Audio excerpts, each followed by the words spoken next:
தீவுகள் அப்படின்னு சொன்னாவே நம்ம எல்லாருக்கும் ஞாபகம் வர்றது அழகான கடற்கரை, இயற்கையான அழகும் அமைதியான சூழ்நிலையும் தான். அது மட்டும் இல்லாம இந்த உலகத்துல ஆபத்தான தீவுகளும் இருக்கத்தான் செய்யுது.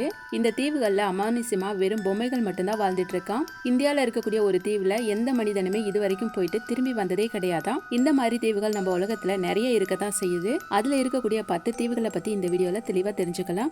உலகத்துல இருக்கக்கூடிய 10 மர்மமான தடை செய்யப்பட்ட தீவுகளை பத்தி இந்த வீடியோல தெரிஞ்சுக்கலாம். நீங்க இந்த வீடியோக்குள்ள புதுசா வந்திருக்கீங்கன்னா சேனலை சப்ஸ்கிரைப் பண்ணிக்கோங்க, கூடவே நோட்டிபிகேஷனை ஆன் பண்ணிக்கோங்க.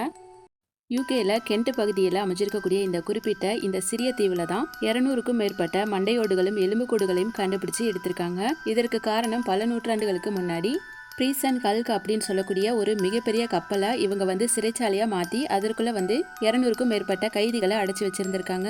அப்படி அடைச்சு வச்சிருக்கக்கூடிய கைதிகளுக்கு ஒரு வகையான தொற்றுநோய் ஏற்பட்டிருக்கு. அதன் காரணமா அவங்க எல்லாருமே இறந்து போயிருக்காங்க. அந்த மாதிரி இறந்து போனவங்க எல்லாத்தையுமே அதே இடத்துலயே அவங்க தீவுலயே புதைச்சு வச்சிருக்காங்க. வெறும் 6 அடியிலேயே அவங்க புதைச்சு வச்சனால மண்ணரிப்பின் காரணமாக அந்த எலும்புக்கூடுகள் எல்லாமே இப்போ வெளியே வந்துட்டு இருக்கு. இன்னைக்கு நம்ம அந்த தீவுக்குள்ள போனோம் அப்படின்னா அங்க கொட்டி கிடக்கிற எலும்புக்கூடுகளை நம்ம பார்க்கலாம். கொஞ்சம் யோசிச்சு பாருங்க, நம்ம அந்த தீவுக்குள்ள போகும்போது அந்த தீவு முழுசாவே மனிதர்களோட எலும்புக்கூடும் மண்டையோடுகளும் இருந்துச்சு அப்படின்னா அது எந்த அளவுக்கு நம்மளுக்கு பயத்தை கொடுக்கும் அப்படின்னு யோசிச்சு பாருங்க. நினைச்சு பார்த்தாலே கொஞ்சம் தெரியலிங்கா தான் இருக்கு. வெஸ்டர்ன் ஆஸ்திரேலியாவில் இருக்க கடல் பகுதிகளில் தான் இந்த அழகான தீவு இருக்கு. பார்க்கறதுக்கு அழகா இருந்தாலும் இந்த தீவுல ஆபத்து அதிகமாக தான் இருக்கு. இந்த தீவு மொத்தமாவே 47 ஏக்கர்ல அமைஞ்சிருக்கு. ஆனா இதுல இருக்கக்கூடிய ஒவ்வொரு 270 ஸ்கொயர் ஃபீட்டுக்குமே ஆஸ்திரேலியாலேயே அதிக விஷம் வாய்ந்த பாம்புகள்ல ஒன்னான டைகர் ஸ்னேக் அப்படின்னு சொல்லப்படுற பாம்பு இனங்கள் இந்த இடத்துல அதிக அளவுல இருக்கு. 18ஆம் நூற்றாண்டுல திமிங்கலத்தை வேட்டையாட வரக்கூடிய படகுகளை இந்த தீவுகள்ல தான் நிறுத்தி வைப்பாங்களாம். ஆனா அதுக்கப்புறம் அந்த தீவுகளை டைகர் ஸ்னேக் அதிகமாயிருக்கு. இது எப்படி திடீர்னு இந்த அளவுக்கு அதிகமாச்சு அப்படிங்கறத ஆராய்ச்சி பண்ணி பார்க்கும்போது 1929ஆம் ஆண்டு லிண்ட்சே ராக்கி வேன் அப்படின்னு சொல்லக்கூடிய ஒரு ஆராய்ச்சியாளர் ஒருத்தவங்க அந்த தீவுக்குள்ள பாம்பு அருங்காட்சியகத்தை நடத்திட்டு வந்துட்டு இருந்திருக்காங்க. அந்த அருங்காட்சியகம் முழுசாவே டைகர் ஸ்னேக் அப்படின்னு சொல்லப்படுற பாம்பு மட்டும்தான் இருந்திருக்கு. ஒரு காலகட்டத்தில் ஆஸ்திரேலியன் கவர்மெண்ட் அந்த அருங்காட்சியகத்துக்கு தடை விதிச்சிருக்காங்க. அதுக்கப்புறம் அந்த பாம்புகள் எல்லாத்தையுமே அவர் அந்த தீவுலயே விட்டுட்டு போயிருக்காரு. இந்த காரணத்தினாலதான் அந்த தீவு முழுக்காவே டைகர் ஸ்னேக் அதிக அளவுல இருக்கு அப்படின்னு சொல்லப்படுது. இன்னுமே சில மக்கள் என்ன சொல்றாங்க அப்படின்னா அந்த தீவுல ஜெயில் கைதிகளை அடைச்சு வச்சிருந்திருக்காங்க. அந்த கைதிகள் தப்பிச்சு போகாம இருக்கிறதுக்காக அந்த தீவு முழுக்காவே நிறைய டைகர் ஸ்னேக்கை விட்டுருக்காங்களாம். இப்படித்தான் அந்த காரணங்கள் நிறைய அவங்க சொல்றாங்க. எதுவா இருந்தாலுமே இப்போதைக்கு பாத்தீங்கன்னா அந்த தீவை டைகர் ஸ்னேக் மட்டும்தான் ஆட்சி பண்ணிட்டு இருக்கு. மனிதர்கள் அங்க போக கூடாது அப்படின்னு சொல்லி அவங்க டேஞ்சர் ஸ்போர்டும் அவங்க வச்சிருக்காங்க. அமெரிக்காவில் இருக்கக்கூடிய சான் பிரான்சிஸ்கோ மாகாணத்தில் தான் இந்த தீவு இருக்கு. இந்த தீவை அவங்க டெவில்ஸ் டீத் அப்படின்னு சொல்றாங்க. இதற்கு என்ன காரணம் அப்படின்னு பார்த்தோம்னா அந்த தீவுல இருக்கக்கூடிய பாறைகளும் குன்றுகளும் பேயோட பல்லு மாதிரியே தெரியுது. பேர்ல மட்டும்தான் ஆபத்து அப்படின்னு இல்லாம இந்த தீவுமே ரொம்ப ஆபத்தான தீவு தானா. 1947ல இருந்து 1970 வரைக்குமே அமெரிக்க அரசாங்கம் இந்த தீவுகள்ல 50,000 கண்டெய்னர்ஸ் நியூக்ளியர் கழிவுகளை புதைச்சு வச்சிருக்காங்க. அதன் காரணமா பார்க்கும்போது இந்த தீவுக்குள்ள ரேடியேஷன் ரொம்ப அதிகமா இருக்கு. அது மட்டும் இல்லாம இந்த தீவுல இருக்கக்கூடிய கடல்ல ஒயிட் சார்க் அப்படின்னு சொல்லக்கூடிய ஆபத்தான சுறா மீன் இனம் அதிக அளவுல வாழ்ந்துட்டு இருக்கு. இந்த ரெண்டுமே பாத்தீங்கன்னா இந்த தீவை இன்னுமே பயங்கர ஆபத்தா மாத்திட்டு இருக்கு. 1921ஆம் ஆண்டு யுஎஸ் நேவிக்கு சொந்தமான ஒரு கப்பல் இந்த தீவுல மர்மமான முறையில 53 குழு மெம்பர்ஸோட காணாம போயிருக்கு. இது வரைக்குமே அவங்கள பத்தி கப்பலை பத்தியும் எந்த தகவலுமே கிடைக்கலையாம். இந்த விஷயம் மிகப்பெரிய மர்மமா தான் இன்னைக்கு வரைக்கும் இருந்துட்டு இருக்கு. ஜப்பானோட தென்கிழக்கு பகுதிகளில் பிலிப்பைன்ஸ் கடல்ல தான் இந்த தீவு அமைஞ்சிருக்கு. 2500 ஆண்டுகளுக்கு முன்னாடி மவுண்ட் ஒயாமா அப்படின்னு சொல்லக்கூடிய எரிமலை வெடிப்பால தான் இந்த தீவு உருவானதா சொல்லப்படுது. அங்க இருக்கக்கூடிய மக்கள் இந்த தீவை கேஸ் மாஸ்க் டவுன் அப்படின்னு சொல்றாங்க. என்ன காரணம் அப்படின்னு பார்த்தோம்னா இந்த எரிமலை வெடிப்பால அந்த தீவுல அடிக்கடி நிலநடுக்கம் ஏற்பட்டு இருக்கு. அது மட்டும் இல்லாம ரொம்பவே ஆபத்தான சல்பர் டை ஆக்சைடு அப்படின்னு சொல்லக்கூடிய புகையும் வெளிவந்துட்டே இருக்கா. சல்பர் டை ஆக்சைடு அங்க இருக்கக்கூடிய காற்றுல அதிகப்படியா கலக்கறனால அங்க இருக்க மக்களுக்கு சுவாசிக்கவே ரொம்ப ப்ராப்ளமா இருக்கு. கடந்த 26 ஆண்டுகளுக்கு முன்னாடி, அதாவது 2000 வருஷத்துல இந்த எரிமலை வெடிக்கும் போது ஜப்பான் கவர்மெண்ட் அங்க இருக்கக்கூடிய மக்களை மெயின் லேண்டுக்கு மாத்திருக்காங்க. அதுக்கப்புறம் 5 வருஷம் கழிச்சுதான், அதாவது 2005ல திரும்ப பார்க்கும்போது எரிமலையோட தாக்கம் அதிகமா இருந்திருக்கு. அதுல இருந்து அந்த மக்கள் வீட்டை விட்டு வெளியே வரணும் அப்படின்னாவே கேஸ் மாஸ்க் போட்டுட்டு தான் அவங்க வெளியே போறாங்களாம். இந்த தீவுக்குள்ள உள்ள போறவங்களுக்கு கேஸ் மாஸ்கோட தான் போகணும் அப்படின்னு சொல்லி அந்த நாட்டு கவர்மெண்ட் ஆர்டரே போட்டிருக்காங்க. ஒருவேளை கேஸ் மாஸ்க் இல்லாம போனாங்க அப்படின்னா சல்பர் டை ஆக்சைடு புகையினால சுவாசிச்சோம் அப்படின்னா மரணம் வரைக்குமே போகக்கூடும் அப்படின்னு சொல்லப்படுது. 40,000 டன்ஸ்க்கு மேல எரிமலையில இருந்து சல்பர் டை ஆக்சைடு வெளிப்பட்டு இருக்கான். அந்த அளவுக்கு ஒரு ஆபத்தான தீவா தான் இந்த தீவு இருந்துட்டு இருக்கு. நம்ம இந்தியாவில் அந்தமான் தீவை ஒட்டி இருக்கக்கூடிய நார்த் சென்டினல் தீவை பத்தி நம்மள நிறைய பேத்துக்கு தெரிஞ்சிருக்கிறதுக்கு வாய்ப்பு இருக்கு. இந்த தீவுல சென்டினல்ஸ் அப்படின்னு அழைக்கக்கூடிய பழங்குடியினர் வாழ்ந்துட்டு இருக்காங்க. மொத்தமாகவே இதுல 200 மக்கள் அந்த தீவுல வாழ்ந்துட்டு இருக்காங்க. கிட்டத்தட்ட 60,000 ஆண்டுகளா இந்த தீவுல வாழ்ந்துட்டு இருக்காங்களாம். ஒருவேளை வெளியாட்கள் யாராவது அந்த தீவுக்குள்ள போனாங்க அப்படின்னா இந்த பழங்குடியின மக்கள் அவங்கள கொன்னுடுவாங்களாம். வெளியாட்களுக்கு அந்த தீவுக்குள்ள வர்றதுக்கு அவங்களுக்கு பிடிக்கலையாம். அதன் காரணமா பார்க்கும்போது இந்திய கவர்மெண்ட் அந்த குறிப்பிட்ட தீவுக்குள்ள யாரையுமே போகக்கூடாது அப்படின்னு சொல்லி தடை விதிச்சிருக்காங்க. அவர்களோட உணர்வுகளையும் மதிக்கிற மாதிரி அவர்களையும் பாதுகாக்கிற விதத்துல தான் அந்த தீவோட கடல்ல இந்திய கப்பல் படை பாதுகாத்துட்டு இருக்காங்க. இந்த தடைகளையும் மீறி தீவுக்குள்ள போறவங்க திரும்பி வரதே இல்லையா. 2006 தான் இந்த தீவுக்குள்ள மீன் பிடிக்க போன 2 நபர்கள் திரும்பி வரவே இல்லை அப்படின்னு சொல்றாங்க. அதே மாதிரி 2018 ஆண்டு அமெரிக்கா நாட்டை சேர்ந்த ஆரன் அப்படின்னு சொல்லக்கூடியவர் ஒரு இளைஞர் அந்த தீவுக்குள்ள வீடியோ எடுக்கிறதுக்காக போயிருக்காரு. அவருமே இது வரைக்குமே திரும்ப வரல அப்படின்னு சொல்றாங்க. இந்த பிரச்சனை பெரிய ப்ராப்ளமா அந்த சமயம் போயிட்டு இருந்தது. இந்த தீவுல மனிதர்கள்னாலதான் மனிதர்களுக்கு ஆபத்து வருது. நெதர்லாண்டில் இருக்கக்கூடிய ஒரு குட்டி தீவு தான் இந்த சாபா ஐலாண்டு. இந்த தீவுல மொத்தமாவே 1911 பேர் மட்டும்தான் வாழ்ந்துட்டு இருக்காங்க. ரொம்பவே அழகா அதே மாதிரி அமைதியா தெரியக்கூடிய இந்த தீவுக்குள்ளதான் 2 மிகப்பெரிய ஆபத்துகள் காத்துட்டு இருக்கு. இந்த தீவுல உறங்கும் எரிமலை அப்படிங்கிற மவுண்ட் ஸ்னைரி அப்படின்னு சொல்லக்கூடிய எரிமலை எப்ப வேணாலும் வெடிக்கிறதுக்காக காத்துட்டு இருக்கு. இதனால அந்த மக்களுக்கு எப்ப வேணாலும் ஆபத்து வர்றதுக்கு வாய்ப்பு இருக்கு. இன்னொரு ஆபத்து என்னன்னு பார்த்தோம்னா அதுதான் ஹரிகேன்ஸ், அதாவது புயல்.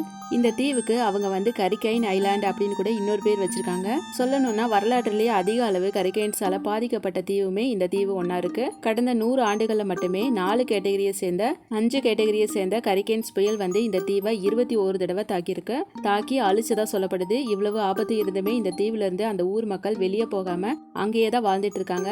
கண்டிப்பா இந்த விஷயம் ஆச்சரியமா தான் இருக்கு. ஒரு பக்கம் பார்த்தோம்னா வெடிக்க ரெடியா இருக்கக்கூடிய மவுண்ட் ஸ்னைரி, இன்னொரு பக்கம் பார்த்தோம்னா தாக்க வரக்கூடிய கரிக்கைன் புயல். இது ரெண்டுத்துக்குமே மத்தியில இந்த கிராம மக்கள் ரொம்ப நிம்மதியா சந்தோஷமா வாழ்ந்துட்டு இருக்காங்க அப்படின்னு சொல்றாங்க. பர்மால இருக்கக்கூடிய ஆரக்கன் பகுதிகளில் தான் இந்த தீவு இருக்கு. இந்த தீவுல இருக்கக்கூடிய மிகப்பெரிய ஆபத்து என்னன்னு பார்த்தோம்னா அங்க இருக்கக்கூடிய ஆபத்தான சால்ட் வாட்டர் கொர்க்கடைல் தான். இந்த தீவோட மொத்த பரப்பளவு 1350 ஸ்கொயர் கிலோமீட்டர். இந்த தீவுக்குள்ள போறதுக்கே அங்க இருக்கக்கூடிய மக்களுக்கு கொஞ்சம் பயமா தான் இருக்கும். 1960 எடுத்து பார்த்தோம் அப்படின்னா அங்க உப்பு நீர் முதலைகள் அதிக எண்ணிக்கையில இருந்திருக்கு.